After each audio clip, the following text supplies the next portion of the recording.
বন্ধুরা, আপনাদের জন্য এই ভিডিওটি। আসলে আমি যা বলতে চাচ্ছি আপনাদের কাছে, এই বাংলাদেশটা কবে দুর্নীতিমুক্ত হবে সেটাই আসলে জনগণ জানতে চায়।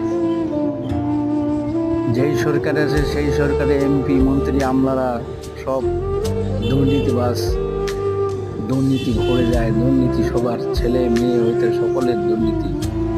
কিন্তু আসলে দুর্নীতিমুক্ত কখন হবে সাধারণ জনগণ? এটাই মানুষের প্রশ্ন ঘরে ঘরে। এখন এক সরকারকে পতন করেছে, ভালো কথা।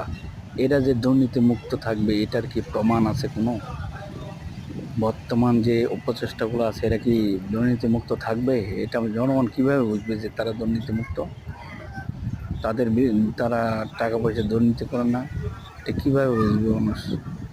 এটা জানা যায়, সাধারণ পাবলিক যেন বুঝতে পারে সেভাবে তাদেরকে কাজ করতে হবে। সবাই ভালো থাকবেন, চ্যানেলটি সাবস্ক্রাইব করুন। আসসালাম।